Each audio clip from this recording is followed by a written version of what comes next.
नमस्कार, आप देख रहे हैं भारत की बात। मैं आपके साथ शोभना यादव और भारत की बात की शुरुआत आज की बड़ी खबर से, और वो बड़ी खबर वैष्णो देवी से है। और अच्छी खबर नहीं है ये, जहां जम्मू से आ रही बस में आग लगने से 4 लोगों की मौत हो गई है। दोपहर को जम्मू कटरा हाईवे पर बस में आग लगी थी।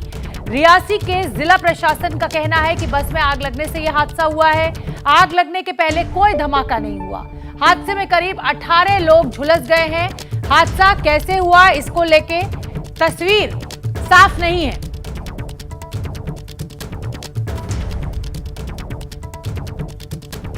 और चश्मदीदों का दावा है कि अचानक से एक धमाके की आवाज आई थी, लेकिन जिला प्रशासन कह रहा है कि धमाका नहीं हुआ। तो यानी जो चश्मदीद कह रहे हैं और जो जिला प्रशासन कह रहा है उसमें फर्क नजर आ रहा है। निधि श्री झा भी वहीं पर मौजूद है, पर उससे पहले सुन लेते हैं क्या कुछ कहना है।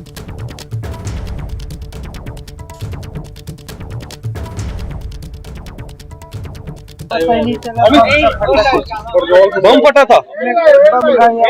कहाँ से कहाँ जा रहे थे आप? जम्मू से ट्रेन पकड़ने के लिए ट्रेन है 10 बजे रात की। हम लोग क्या हुआ?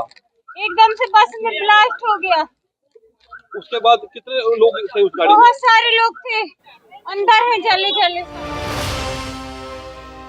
और मेरे साथ मेरी सहयोगी निधि श्री झा ग्राउंड जीरो से जुड़ रही हैं। वो ग्राउंड जीरो जहां पर इस बस में आग लगी थी। निधि श्री, चश्मदीद कह रहे हैं कि धमाका हुआ था और प्रशासन कह रहा है कि नहीं, आग लगी थी।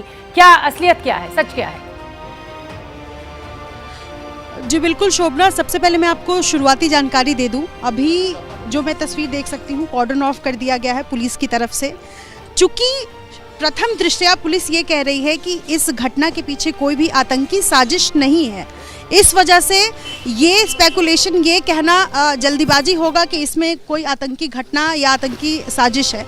लेकिन टेरर एंगल है या नहीं, इसकी जांच की जा रही है। और आप यहाँ जो टीम देख सकती हैं, बाकायदा फॉरेंसिक टीम यहाँ पहुँच चुकी है और फॉरेंसिक टीम की तरफ से एक एक रिमेन्स को लेकर सैंपल कलेक्शन की जो कोशिश है वो की जा रही है। 4 डब्बे आप वहाँ देख सकते हैं। चूंकि इसके आगे मीडिया की जाने की इजाज़त नहीं है, लेकिन मेरी कोशिश होगी उन हर तस्वीर, हर पहलुओं को दिखाने की। और ये देखिए, सैंपल्स कलेक्ट किया जा रहा है।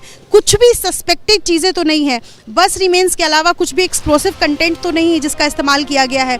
और इसके अलावा जो यात्री, मैं आपको बता दूं कि ये नेशनल हाईवे 144 है और 22 यात्री इसमें सवार थे। 2 अलग अलग अस्पताल में इलाज चल रहा है। और सबसे दुखद खबर इस वक्त ये सामने आ रही है कि जिन 4 लोगों की मौत हुई है उसमें एक छोटा बच्चा भी शामिल था, जो अपने घर वालों के साथ माँ वैष्णो के दर्शन करने गया था। और ये देखिए, बस, चूंकि बस को कटर से काटा गया है। और एक और बात मैं आपको बता दूं, इस घटना के पीछे एक बड़ी बात ये भी कही जा रही है कि यात्रियों को बचाया इसलिए भी नहीं जा सका क्योंकि इस तरफ गेट नहीं है। अक्सर जो बड़ी बसें जाती हैं दर्शन के लिए, उनमें दोनों तरफ गेट होता है ताकि दोनों तरफ से इमरजेंसी केस में एग्जिट कराया जा सके यात्रियों को। लेकिन इस तरफ में एक भी गेट मैं नहीं देख रही हूँ और इस वजह से ऊपर के ग्लासेस को काट करके यात्रियों को यहाँ से निकाला गया है। और एक और तस्वीर जिसकी बार बार चर्चा हो रही है वो ये कि जो यात्री यहाँ पहुँचे थे, जो दर्शन करके लौट रहे थे, उनके सामान धरे के धरे रह गए। और इस वक्त जितने यात्री इस बस में सवार थे उनमें से ज़्यादातर अस्पताल में हैं और 4 लोगों की अब तक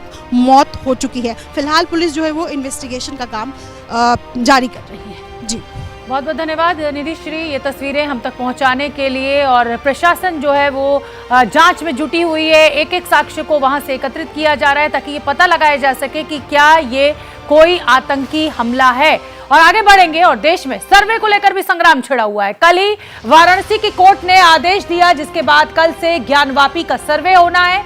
आज डीएम ने इस बात की पुष्टि कर दी है कि सर्वे कल से होगा। उधर मथुरा में भी कृष्ण जन्मभूमि से सटी मस्जिद के सर्वे की मांग का मामला कोर्ट पहुंच गया है। मथुरा की अदालत में ज्ञानवापी की तरह के सर्वे और वीडियोग्राफी की मांग हो रही है, जिसको लेकर कोर्ट ने अर्जी स्वीकार कर ली है और 1 जुलाई को इस पर फैसला होगा। इधर काशी में कल से सर्वे का काम शुरू होना है। रोज 4 घंटे, सुबह 8 बजे से लेकर दोपहर 12 बजे तक ये सर्वे होगा।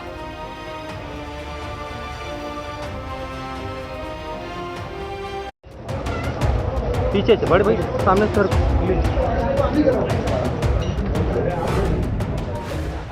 ये तस्वीरें उस वक्त की हैं जब छोटे ओवैसी के नाम से मशहूर अकबरुद्दीन ओवैसी औरंगाबाद में कल औरंगजेब की कब्र पे गए। अकबरुद्दीन ने औरंगजेब की कब्र पर जाकर चादर चढ़ाई।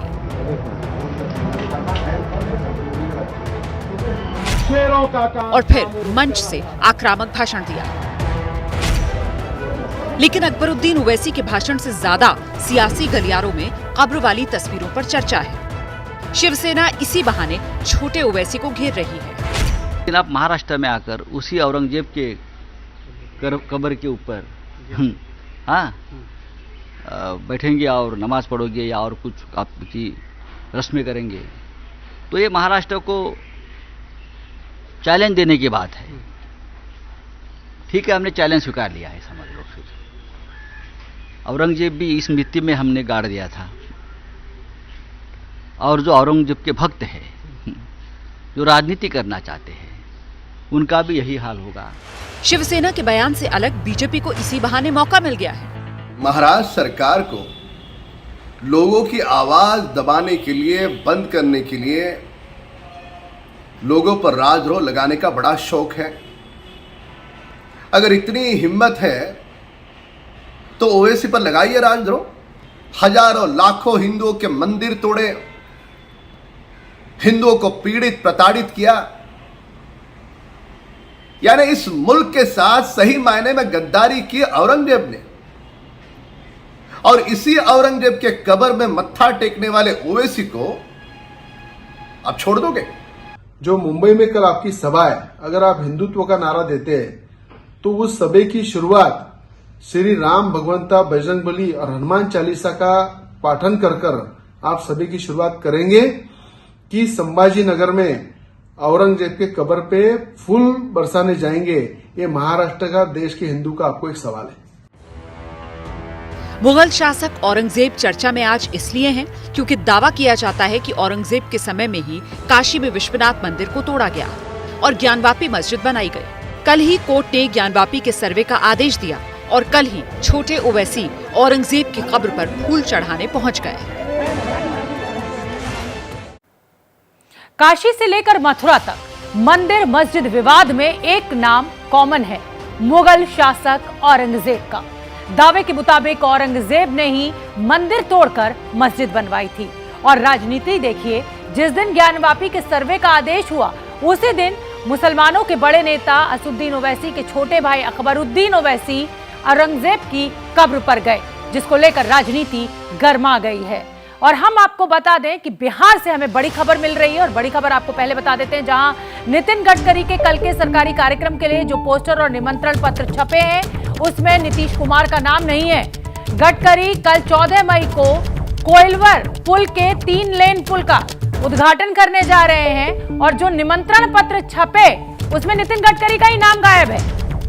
तो सरकारी कार्यक्रम के पोस्टर से नीतीश का नाम ही गायब। मेरे सहयोगी प्रकाश कुमार इस पर ज्यादा अपडेट लिए हुए जुड़ रहे हैं। प्रकाश, ये कैसी गलती है? ये तो ब्लंडर है एक तरीके से, मंत्री का ही नाम गायब। मुख्यमंत्री नीतीश कुमार बिहार के सीएम हैं, उनका न नाम है न उनका चेहरा है।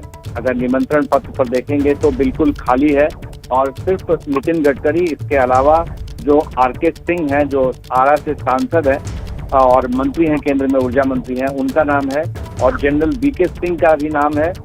अश्वनी कुमार चौबे हैं, अवधेश नारायण सिंह जो सभापति है। तो वो तमाम बीजेपी के जो चेहरा है, बीजेपी का जो नाम है, बड़ा नाम है, बड़ी शक्ति है, उनका है। लेकिन जेडीयू की तरफ से मुख्यमंत्री नीतीश कुमार का न नाम है, न किसी तरह की उसमें जानकारी दी गई है। यहाँ तक कि पटना की सड़कों पर जो पोस्टर्स लगाए गए हैं उसमें भी नाम नहीं है, और उस पोस्टर में बाकायदा बीजेपी का जो चुनाव चिन्ह है, कमल का निशान, वो भी लगा हुआ है, जो पोस्टर्स लगे हुए हैं। तो इसको लेकर के काफी ज्यादा राजनीतिक गलियारों में चर्चा हो रही है कि आखिर अगर नीतीश कुमार इस कार्यक्रम में न भी हिस्सा ले रहे हों तो क्या ऐसा संभव है कि उनका नाम का जिक्र ना हो?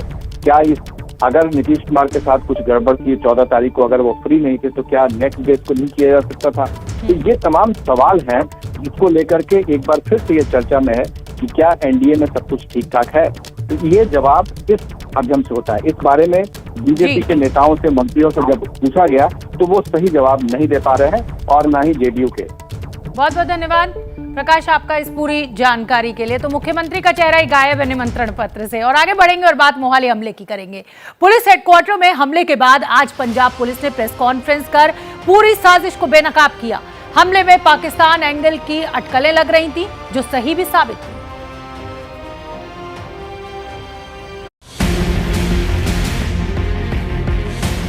मोहाली में पंजाब पुलिस के इंटेलिजेंस हेडक्वार्टर हमले की गुत्थी सुलझ गई है। पंजाब पुलिस ने 4 दिन बाद प्रेस कॉन्फ्रेंस कर हमले के मास्टरमाइंड के नाम का खुलासा किया, जिसमें पाकिस्तान के तार जुड़े हैं।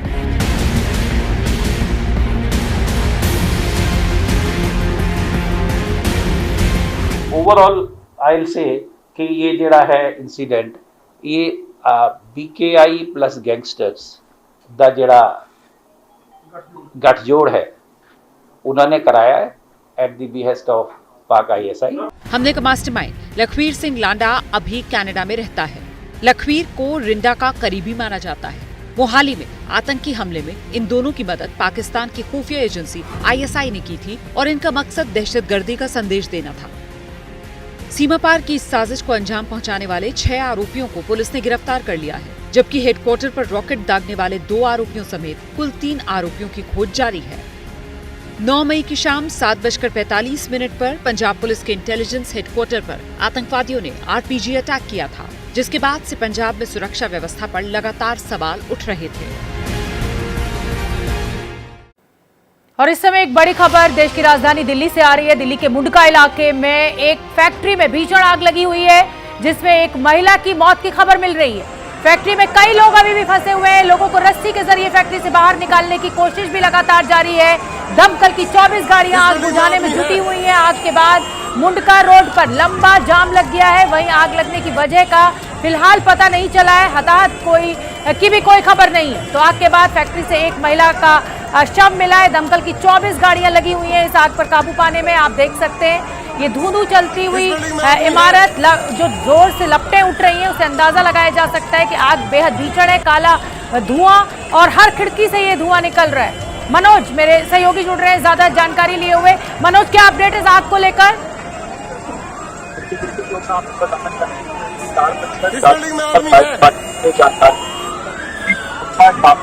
मनोज, आपकी आवाज ठीक से नहीं आ रही है। मैं कोशिश करती हूँ कि दोबारा आपसे संपर्क साधें और आवाज हमें साफ मिल सके। लेकिन आप ये तस्वीरें देखिए और इन तस्वीरों को देखकर आपको अंदाजा लगेगा कि ये आग कितनी भीषण है। काला उठता हुआ धुआं, आग की लपटें और 24 दमकल की गाड़ियां लगी हुई हैं इस आग पर काबू पाने के लिए। मनोज, क्या आपको मेरी आवाज मिल रही है? तो इस समय की बड़ी खबर आपको बता दें, कश्मीरी पंडित राहुल भट्ट की हत्या के बाद अब सरकार ने एक बड़ा फैसला लिया है और कश्मीरी पंडितों की सुरक्षा से जुड़ा हुआ ये फैसला। कश्मीरी पंडितों का अब सुरक्षित जगहों पर तबादला किया गया है। 19 कश्मीरी पंडित जो अफसर हैं, उनके तबादले जम्मू कश्मीर में सुरक्षित जगहों पर किए गए हैं। बड़ी खबर इस समय की। आसिफ कुरैशी ज्यादा जानकारी लिए हुए मुझसे जुड़ रहे हैं। आसिफ कुरैशी, लगातार कश्मीरी पंडितों का जो समूह है उसकी नाराजगी सामने आ रही थी, उसी को देखते हुए ये एहतियाती कदम, बड़ा कदम उठाया गया है सरकार की तरफ से। बिल्कुल शोभा, देखिए जिस तरीके से राहुल भट्ट की हत्या के बाद कश्मीरी पंडित जो कर्मचारी है, जिनको प्राइम मिनिस्टर पैकेज के तहत ये कश्मीर लाया गया था, उनमें काफी ज्यादा डर है। उसी को देखते हुए ऐसी जगहों से जहां पे कर्मचारियों को सुरक्षा के बारे में खतरा बताया गया है, वहां से हटाकर DC ऑफिस में शिफ्ट किया गया है। ये जो ट्रांसफर्स हैं कुपवाड़ा, अनंतनाग, गांदरबल और बडगाम और श्रीनगर में लाई गई है। और ऐसे कर्मचारियों को जो दूर दराज के ऐसे इलाकों में जहाँ पे खतरा तोला गया था, यहाँ पे यह माना जा रहा था कि उनको खतरा हो सकता है, इसीलिए उनको शिफ्ट करके DC ऑफिस में लाया गया है, जबकि उनकी पोस्टिंग उन्हीं के डिपार्टमेंट में रहेगी। लेकिन उनकी प्लेस ऑफ पोस्टिंग अब DC ऑफिस कर दी गई है। साथ ही बता दूं कि ये जो इफेक्ट है, क्योंकि बहुत सारे कर्मचारियों ने इस्तीफा देने की बात कही थी, मास रेजिग्नेशन की बात कही थी, उसी से सरकार दबाव में आ गई है और इस तरीके की ट्रांसफर्स लाई गई है। और 1 हफ्ते के भीतर सभी ऐसे कर्मचारियों की प्लेस ऑफ पोस्टिंग पर विचार करने का वादा किया गया है, जो दूर दराज के इलाकों या अति संवेदनशील इलाकों में पोस्टेड है। शोभना। आसिफ, मैं आपसे ये भी समझना चाहूंगी कि 19 अधिकारियों के 19 अफसरों के ये जो ट्रांसफर हैं वो डीसी ऑफिस में किए गए हैं। क्या और भी ऐसे कश्मीरी पंडित अधिकारी हैं, अफसर हैं जिनको आइडेंटिफाई करके उनकी पोस्टिंग के लिए भी सरकार विचार कर रही हो? छोटा सा जवाब। जो सरकार की तरफ से बोला गया है कि आने वाले 1 हफ्ते के भीतर ऐसे सभी कर्मचारियों की सुरक्षा का रिव्यू करके उनको पोस्टिंग सेफ जगहों पर की जाएगी। क्या कश्मीर में एक बार फिर से टारगेट किलिंग का दौर शुरू हो गया है? ये सवाल इसलिए क्योंकि कल शाम जम्मू कश्मीर के बड़गाम में आतंकवादियों ने सरकारी दफ्तर के भीतर घुसकर नाम पूछकर एक कश्मीरी पंडित की हत्या कर दी है। राहुल भट्ट की हत्या के खिलाफ कश्मीर घाटी से लेकर जम्मू तक विरोध प्रदर्शन चल रहा है। कश्मीरी पंडित अपनी सुरक्षा की मांग कर रहे हैं। सरकार ने कश्मीर पंडितों की सुरक्षा के लिए 19 कर्मचारियों का तबादला सुरक्षित जगह पर भी कर दिया है। कश्मीरी पंडितों के हत्यारे 3 आतंकवादियों को मार गिराया गया है। राहुल भट्ट की हत्या के लिए एसआईटी टीम भी बना दी गई है। हत्या के पीछे पहले आतंकी संगठन कश्मीर टाइगर्स का नाम आया था, लेकिन एबीपी न्यूज को मिली जानकारी के मुताबिक कश्मीर में हुई हत्या के पीछे लश्कर और जैश ए मोहम्मद का हाथ है।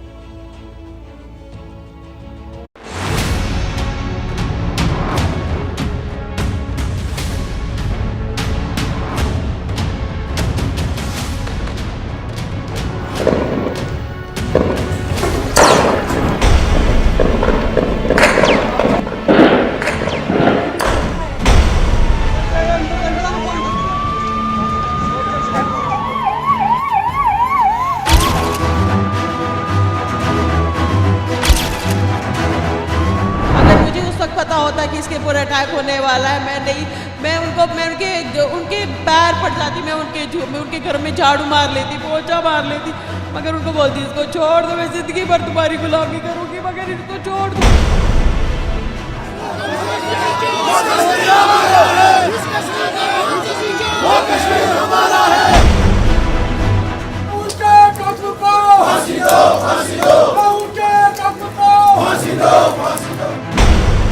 हम बलि का बकरा नहीं बनेंगे।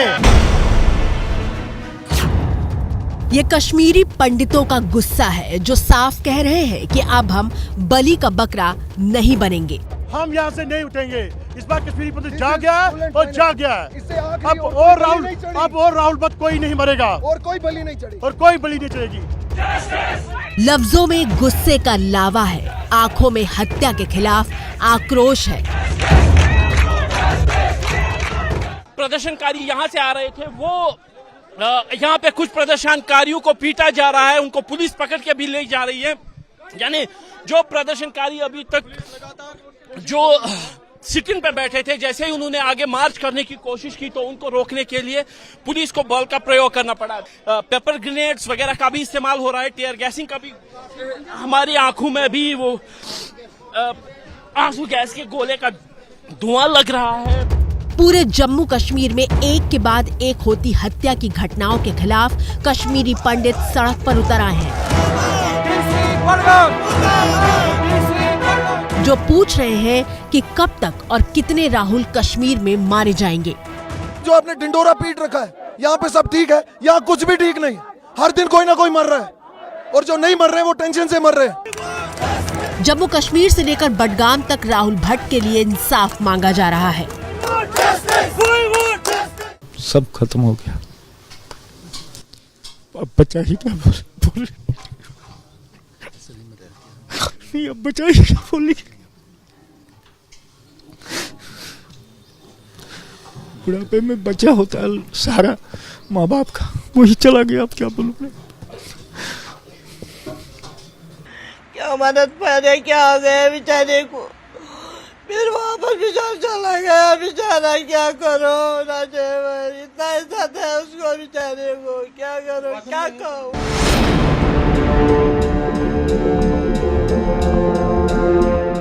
एक माँ का बेटा चला गया, एक पिता की आंखों के सामने बेटे को मुखाग्नि दी गई, एक पत्नी का सुहाग उजड़ गया और 5 साल की एक बच्ची अनाथ हो गई। पिछली बारी स्कूल में घुस के मारे, वो उस बेचारे को तो मुंह के अंदर गोली मारी। उसके घर वालों को देख के मेरा दिल दहल जाता था। मुझे क्या मालूम था मुझे खुद को हो जाएगा यही, मुझे नहीं पता था। उसकी भी छोटी बेटी थी, मेरी भी छोटी बेटी है। वो कैसे, उसको बेटी को पता ही नहीं था, मेरी बेटी को भी नहीं पता है कुछ भी। वो मुझे बोलती रही है, मम्मी मैं हूं ना, मम्मी मैं हूं ना। राहुल भट्ट जो जम्मू कश्मीर के राजस्व विभाग में क्लर्क के पद पर तैनात थे, सिर्फ 35 साल उम्र थी। गुरुवार दोपहर तक इसी दफ्तर में बैठकर फाइलों का निपटारा कर रहे थे, लेकिन दफ्तर के घंटे खत्म होने से पहले आतंकी बंदूक लेकर वहां पहुंच गए। दिन दहाड़े सरकारी दफ्तर के भीतर घुसकर नाम पूछकर राहुल भट्ट को गोलियों से छलनी कर दिया गया। राहुल भट्ट को जब अस्पताल ले जाया जा रहा था तब उनकी सांसें चल रही थी, लेकिन कुछ देर बाद मौत की खबर आई। राहुल की पत्नी मीनाक्षी का कहना है कि राहुल को इसलिए मारा गया ताकि सिर्फ बडगाम ही नहीं पूरे जम्मू कश्मीर में दहशत फैलाई जा सके। वहाँ सब लोग उसको जानते थे, इनको पता था कि अगर हम किसी जानने वाले पे करेंगे जिसको सारे जानते होंगे वो तभी ये दहशत फैलेगी। नहीं तो वो बडगाम से लेके आप पूरा चारडूरा तक किसी से भी, हम शेखपुरा से हुमामा तक किसी को भी पूछोगे इसके बारे में, सारे आपको, अगर एक भी इंसान मिल जाए ना जो इसके बारे में बुरा बोलेगा, मैं उसके जूते में पानी पी लूंगी। मीनाक्षी अपने पति की मौत का इंसाफ मांग रही हैं। मीनाक्षी ने कहा है कि वो सिर्फ इतना चाहती हैं कि हत्यारों को मौत के घाट उतारा जाए। बात करते करते उनके शब्द खत्म हो जाते हैं, लेकिन आंखों से बहता दर्द रुकने का नाम नहीं लेता। मैंने इसको बोला था तो नौकरी छोड़ दे, हमें नौकरी ही नहीं चाहिए, नहीं चाहिए थी हमें नौकरी, अब यहाँ पे ही खुश थे, अब काम भी खा लेते, मगर इसने नहीं मारा। बोला मुझे दफ्तर है, मुझे दफ्तर है, मेरी फाइलें पेंडिंग है, मेरे को फाइलें पूरी करनी है। राहुल भट्ट की तैनाती बडगाम के डीसी ऑफिस में थी। पत्नी मीनाक्षी के मुताबिक 2 साल पहले उसका ट्रांसफर चारडूरा कर दिया गया, जहां आने जाने में 2 घंटे का वक्त लगता था। पत्नी के मुताबिक राहुल भट्ट लगातार सुरक्षा का हवाला लेकर ट्रांसफर मांग रहे थे, लेकिन उनका ट्रांसफर नहीं किया गया। उसने पहले ही बोला था उनको, मैं नहीं जाना चाहता हूँ चारडूरा। जब हालात खराब हो गए तब वो वापस नहीं ला सकते थे, या जहाँ कश्मीरी पंडित है वहाँ पे एक सिक्योरिटी गार्ड नहीं रख सकते थे जो उनको कम से कम चेक करके अंदर भेजा। अगर वो पब्लिक डीलिंग में ही रखा था उसको, कम से कम एक उस बंदे को चेक करके अंदर भेजते। गोली नहीं दिखती उनको, गोली तो हर किसी को दिख जाती। यही सवाल आज की तारीख में हर कश्मीरी पंडित पूछ रहा है। मैं एडमिनिस्ट्रेशन से ये पूछना चाहती हूँ, अगर वो एक सीधी सादी आवाम पे डंडे उठा सकती है, टीयर गैसेस फेंक सकती है, मिर्ची बम फेंक सकती है, तो क्या कल वो मुजाहिद जो वहाँ था उसको वो पकड़ नहीं सकती थी? या किनको वो पकड़ रही है? जिनको पकड़ना था उनको इन्होंने नहीं पकड़ा। मेरा भाई मारा गया है, हमारे घर का बेटा मारा गया है। मैम सब ठीक हो जाएगा। टीवी स्क्रीन पर मौजूद तस्वीरें बडगाम की शेखपुरा कॉलोनी की हैं। वो कॉलोनी जहां विस्थापित पंडित रहते हैं। राहुल भट्ट की मौत के बाद कश्मीरी पंडित धरने पर बैठ गए। बडगाम में जहां विरोध प्रदर्शन हो रहा था वहां एबीपी न्यूज संवाददाता आसिफ कुरैशी मौजूद थे, और जम्मू में मौजूद थी एबीपी न्यूज संवाददाता निधि श्री झा, जहां राहुल भट्ट का परिवार रहता है। राहुल भट्ट के पिता से संवाददाता निधि श्री झा ने जब बात की तो उन्होंने बताया कि कैसे नाम पूछकर उसे गोली सिर्फ इसलिए मारी गई क्योंकि वो कश्मीरी पंडित था। उसको नाम बोलकर बोला ये राहुल भट्ट है। जब उसको राहुल भट्ट बोला गया तब गोली मार दी। तो अब आप खुद ही, उसके बाद आप खुद ही समझ लें, मेरे लिए तो आपको समझाना बहुत ज्यादा। नाम लेकर कहा गया ये राहुल भट्ट आप हो। राहुल भट्ट कौन है? वहाँ 4 लड़के थे ऑफिस में, उसी कमरे में बैठे हो। बोला राहुल भट्ट कौन सा है? तो उन्होंने बोला मैं हूँ, आ जाओ क्या बात है। तो उन्होंने एकदम पिस्टल निकाला, फायर किया। बडगाम से लेकर जम्मू कश्मीर तक कश्मीरी पंडित हत्या के बाद गुस्से से उबल रहे हैं। गुस्सा इतना ज्यादा है कि राहुल भट्ट की अंतिम यात्रा में शामिल होने के लिए बीजेपी के प्रदेश अध्यक्ष कवींद्र गुप्ता पहुंचे तो उन्हें भारी विरोध का सामना करना पड़ा।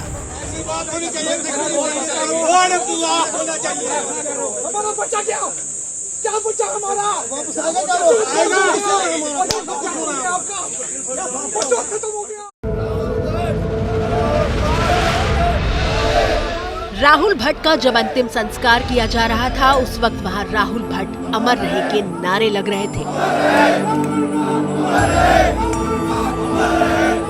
राहुल भट्ट की चिता की अग्नि अभी शांत भी नहीं हुई थी कि शुक्रवार का सूरज ढलने से पहले ही राहुल की हत्या में शामिल 3 आतंकवादियों के मारे जाने की खबर आई। इनमें से एक आतंकवादी पहले मारा गया था और बाद में बाकी बचे 2 आतंकवादियों को मार गिराया गया। और ऐसा नहीं है कि सिर्फ कश्मीरी पंडितों के खून से घाटी लाल हो रही है। जम्मू कश्मीर के पुलवामा में शुक्रवार सुबह एसपीओ रियाज अहमद के घर में घुसकर आतंकवादियों ने गोली मार दी।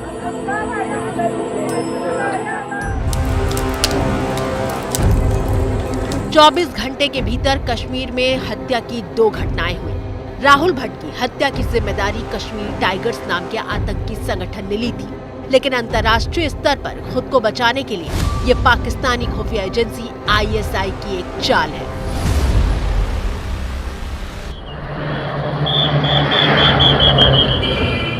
दरअसल कश्मीर घाटी में स्थानीय लोगों पर हुए हमले के पीछे आतंकवादी संगठन लश्कर-ए-तैयबा और जैश का हाथ है, और कश्मीर टाइगर्स का नाम सिर्फ एक मुखौटा है। कश्मीर टाइगर्स का मुखिया अल्ताफ 2021 में ही मारा जा चुका है। कश्मीर टाइगर्स को अल्ताफ ने ही बनाया था। अल्ताफ जैश का आतंकवादी था।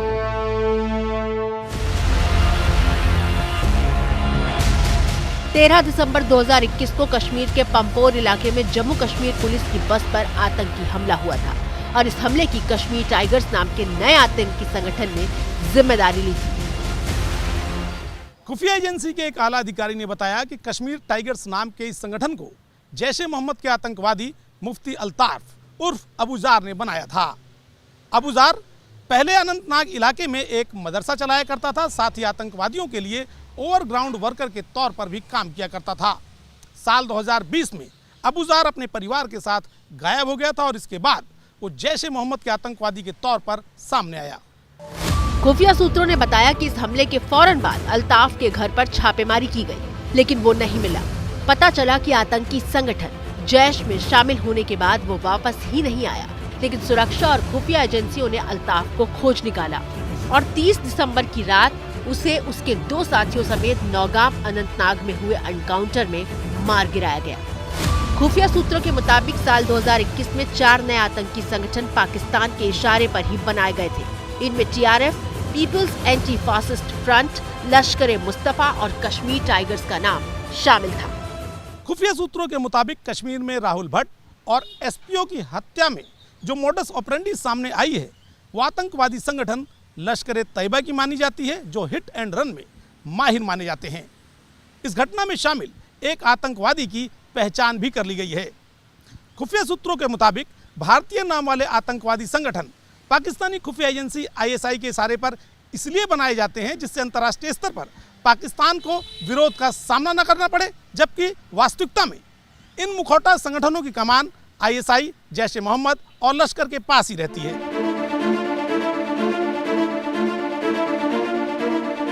जम्मू कश्मीर में आतंक की ये घटनाएं ऐसे वक्त में हो रही हैं जब अगले महीने 30 जून से अमरनाथ यात्रा शुरू होने जा रही है।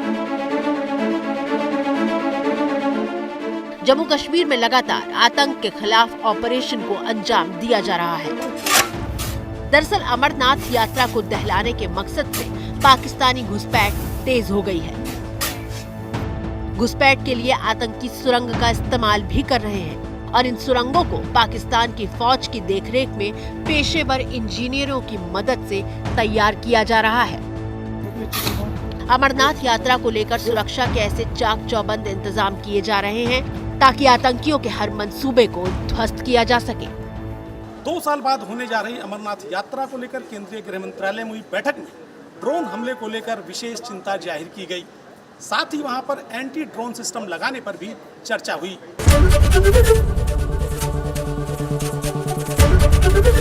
ABP न्यूज आपको रखे आगे।